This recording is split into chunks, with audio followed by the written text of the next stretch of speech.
दोस्तों 21वीं सदी का सबसे बड़ा थीम होने वाला है डी रेडिकलाइजेशन। यकीन मानिए दोस्तों, अगर आप 20वीं सदी में देखें तो रेडिकलाइजेशन जिस प्रकार से हुआ दुनिया भर में, अब वो सब बैकफुट में जा रहा है। और इसी में दोस्तों तजिकिस्तान वो देश बन के उभरा है जिसने कहा कि भाई ये जो हिजाब है ये उनके देश का वस्त्र नहीं है, ये विदेशी है, और उस पर बैन लगा दिया है। दोस्तों कहीं ना कहीं वो अब अपने अंदर देखना शुरू कर रहे हैं, अपने कल्चर को समझ रहे हैं। उनको समझ आ रहा है कि ये जो हिजाब है ये कहीं ना कहीं अरबी कल्चर का हिस्सा है, और वो तो मीलों दूर सेंट्रल एशिया में एक देश है, तो वो कैसे हिजाब को अपना समझे। दोस्तों सिर्फ इतना ही नहीं है, वहां पे बच्चों के ईद के पार्टिसिपेशन पर भी रोक लगी है। स्पेशली बकरीद, आपको मालूम है किस प्रकार से बकरीद में किस प्रकार से कहीं ना कहीं कुर्बानी दी जाती है, तो उससे भी बच्चों को बचाया जा रहा है। दोस्तों यहां पे आपको एक बात बताना चाहूंगा, ये जो लिस्ट है ना जहां जहां पे हिजाब बैंड है, उसमें सिर्फ तजिकिस्तान एकमात्र इस्लामिक देश नहीं है, कई अन्य इस्लामिक देश हैं, और कई वैसे देश हैं जैसे कि फ्रांस, जो कि अपने आप को डेमोक्रेसी का कहीं ना कहीं रखवाला कहते हैं, वो भी इस लिस्ट में है। दोस्तों इन सब पे तो चर्चा करेंगे ही, लेकिन साथ साथ हम आखिरकार जानेंगे भारत में कब ये बात समझ आएगी, भारत में कब हम अपने जड़ से खुद को जोड़ पाएंगे, कब तक क्यों नहीं जोड़ पा रहे, उस पर भी चर्चा करने वाले हैं आज के इस वीडियो में। तो आप देख सकते हैं दोस्तों, न्यूज में कवर किया जा रहा है तजिकिस्तान जो कि एक इस्लामिक देश है, 98% मुस्लिम, उसने कह दिया बच्चे ईद में पार्टिसिपेट नहीं करेंगे। इतना ही नहीं, हिजाब पर भी लगा दिया बैन। दोस्तों ये बिल काफी ज्यादा न्यूज में चल रहा है क्योंकि इसी महीने की 9 तारीख की बात है, 9 जून, जब लोअर हाउस तजिक पार्लियामेंट ने ये बिल पास कर दिया। फिर ये मामला अपर हाउस में आया, और अभी की बात है 19 तारीख की, जब अपर हाउस तजिकिस्तान ने भी इसको पास कर दिया, जिसको मजलिसी मिली कहते हैं, upper house of the Tajikistan parliament. और उन्होंने कहा कि हिजाब पे अब बैन लग जाएगा, इसके साथ फॉर्मल तरीके से। अब दोस्तों ये बिल प्रेसिडेंट के पास जाने वाला है, प्रेसिडेंट रहमान वो जल्दी इसको साइन करेंगे क्योंकि वो इसके बहुत बड़े पक्षधर भी हैं। अब जरा समझिए ये बिल की जो बात है दोस्तों, इसमें कहा गया है कि वो सभी कुछ वियरिंग, इंपोर्टिंग, सेलिंग उन क्लोथ्स का या एडवर्टाइजमेंट भी करना जो ताजिक कल्चर के एलियन हैं, यानी ताजिक कल्चर के लिए बाहर से आए हैं, तो उस प्रकार के वस्त्रों का ना तो आप उन्हें पहन सकते हैं, ना इंपोर्ट करा सकते हैं, ना बेच सकते हैं, ना उनका ऐड कर सकते हैं। दोस्तों ये जो alien to Tajik culture term use किया जाता है ना, ये बड़ा ही सॉफ्ट टर्म है। इसका मतलब यही होता है इस्लामिक क्लोथिंग। इस्लामिक क्लोथिंग के लिए इस टर्म को यूज किया जाता है, प्यार से कहा जाता है। तो बेसिकली जितना भी हिजाब वगैरह है अब तजिकिस्तान में कोई नहीं पहन सकता। इसके लिए दोस्तों फाइन भी है, आप देख लीजिए, 750 करीबन $740 फाइन है। और अगर लीगल एंटिटी है जो इसको वायलेट कर रही है तो $5,400 है। कोई गवर्नमेंट ऑफिशियल है जो इसको फॉलो नहीं कर रहा, कोई रिलीजियस अथॉरिटी इसको फॉलो नहीं कर रही, तो उनके ऊपर $3,700, $5,060 का फाइन तक लग सकता है। दोस्तों इस बिल में बच्चों को भी रोका गया है ईद उल फित्र और ईद उल अधा के सेलिब्रेशन से। अब दोस्तों दोनों सबसे इंपॉर्टेंट ईद बताए जाते हैं, इसमें जो बच्चे हैं अड़ोस पड़ोस के घर जाते हैं और ईदी लेकर के आते हैं। अब दोस्तों यहाँ पे मुझे फ्रैंकली मैंने ढूंढने का बड़ा प्रयास किया कि इसको रोकने के पीछे क्या कारण है, बच्चों को ईद में पार्टिसिपेशन से क्यों रोका जा रहा है। चलिए बकर ईद तो हम समझ रहे हैं, बकर ईद में बच्चे इस प्रकार से ये कुर्बानी देखते होंगे, तो कहीं ना कहीं जब आप वायलेंस को इस प्रकार से देखते हैं तो आपके अंदर भी जो हृदय है उसमें जो मार्मिकता है वो खत्म हो जाती है। तो शायद उसको रोकने के लिए किया हो, मैं समझ सकता हूं, लेकिन मैंने बड़ा ढूंढने का प्रयास किया। सभी ने यही कहा कि जो ईदी लेने बच्चे जब जाते हैं तो उनके साथ उनको बचाया जा रहा है कि उस वक्त ईदी लेते समय उनके साथ कुछ गलत ना हो जाए। क्या गलत होता है ये कोई बता नहीं रहा, तो मैंने बड़ा ढूंढने का प्रयास किया। क्या होता है आप मुझे कमेंट में बताइएगा, इसके पीछे क्या कारण है, क्यों ईद उल फित्र, ईद उल अधा में बच्चों को रोका जा रहा है, इसके पीछे क्या कारण है, ईदी से क्या होता है, मैं नहीं समझ पा रहा। मैंने बहुत ढूंढने का प्रयास किया, तो अगर आप जानते हैं तो कमेंट में जरूर बताइएगा। तो दोस्तों यहाँ पे बच्चों को भी ईद में पार्टिसिपेशन से यदि आप रोकेंगे तो कहीं ना कहीं फ्यूचर में भी जो इस्लाम को लेकर के जिस प्रकार से हमारे भारत में अगर आप देखें तो एक तबका है जो कि काफी ज्यादा प्रोटेक्टिव है, उसको उसके ओरिजिनल फॉर्म में रखा जाए। कई लोग कह रहे हैं कि अब बकरीद पे रिफॉर्म लीजिए, काफी वक्त हो गया। अभी आज के समय में इस प्रकार से एक जानवर की कुर्बानी देना कहीं ना कहीं एथिकल नहीं है। जो एनिमल एथिक्स की बात करते हैं वो इसको कहते हैं, वो बात अलग है, पीटा इस पे चुप रहता है ना, वो छुट्टी पे चला जाता है ईद वाले बकरीद के दिन। तो अब इस पर कहीं ना कहीं ये बात चलिए देखने वाली है।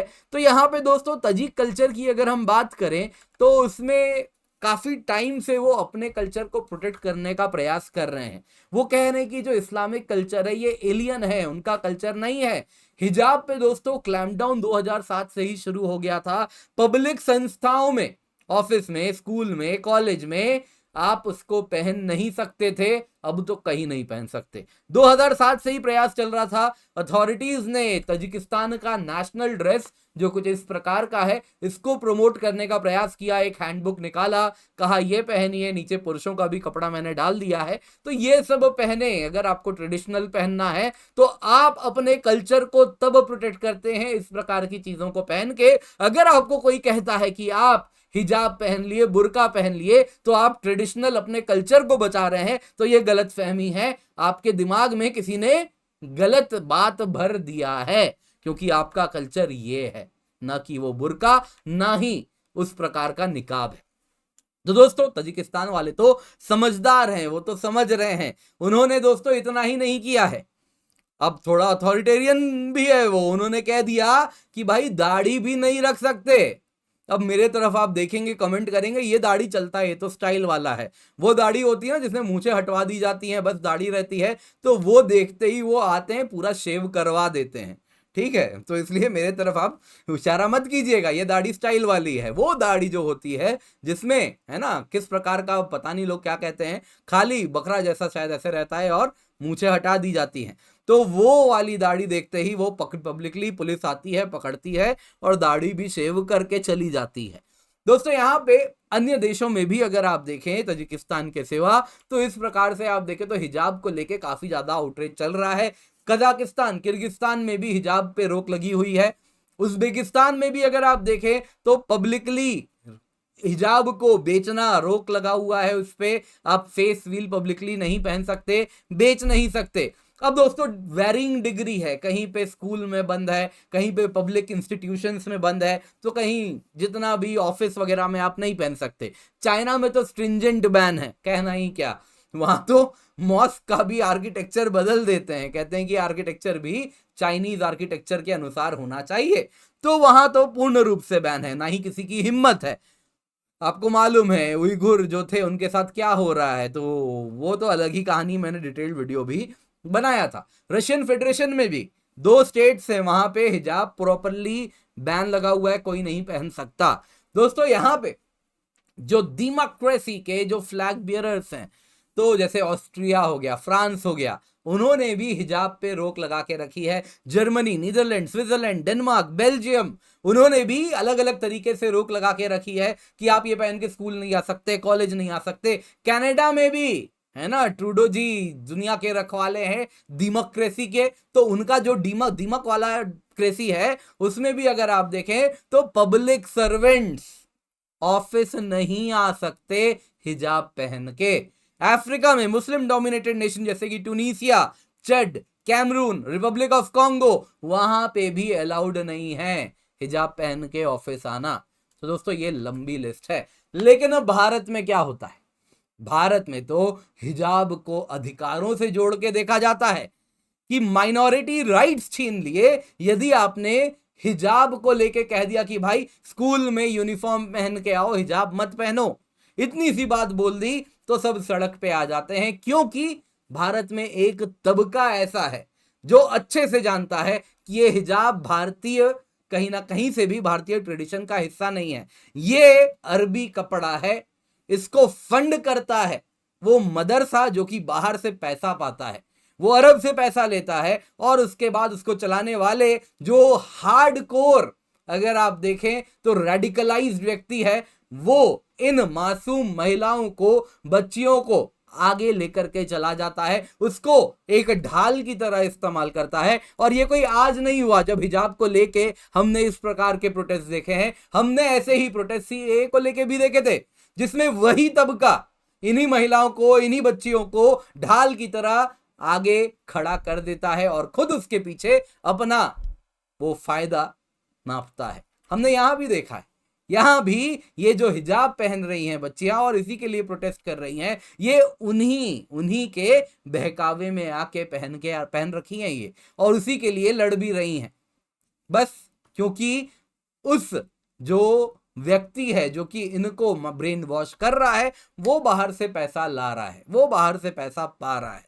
तो खैर ज्यादा दिन तक ये चलने नहीं वाला, क्योंकि इनको जो फंड करने वाले जितने भी विदेशी संस्थाएं हैं, उस पर एक तरफ तो भारत सरकार की भी अब मजबूत पकड़ हो गई है एफसीआरए में चेंजेस आने के बाद। दूसरी तरफ ये सऊदी अरेबिया जैसे जितने भी देश हैं, वो खुद भी अब रेडिकलाइजेशन को फंड करना रोक रहे हैं। तो ऐसे मदरसे जिनको ढेर सारा पैसा सऊदी से आता था, वो तो अब रुक गया है। वो बात अलग है, अब तुर्की जैसे कुछ देश आ गए हैं, लेकिन उनकी खुद की आर्थिक स्थिति वैसी है नहीं कि वो लंबा सपोर्ट कर पाएंगे। तो डी रेडिकलाइजेशन तो दोस्तों होना है। बाकी आप इसके बारे में क्या समझते हैं? क्या भारत में कैसे समझाया जाए कि हिजाब अरबी वस्त्र है, ये आपका कोई ट्रेडिशनल वस्त्र नहीं है, ये आपका अधिकार वाला वस्त्र नहीं है कि आप अपने माइनॉरिटी राइट्स को प्रोटेक्ट कर रहे हैं ये पहन के, तो ये आपके आंखों में किसी ने पर्दा डाल रखा है। ये हिजाब आपने सिर्फ अपने सर को नहीं, कहीं ना कहीं अपने दिमाग को भी उससे ढक दिया है। अगर आप ये सोचते हैं तो ये बात उन तक कैसे पहुंचे, कमेंट में आप मुझे अवश्य बताइएगा। दोस्तों आप हमें ट्विटर में, इंस्टाग्राम में फॉलो कर सकते हैं, किंजर_GS हमारा हैंडल है। बाकी आप इसे फॉलो करें, साथ ही साथ इस वीडियो को लाइक करें, शेयर करें, ज़्यादा से ज़्यादा लोगों तक इस वीडियो को पहुंचाएं, चैनल सब्सक्राइब करें, बेल आइकन अवश्य दबाएं।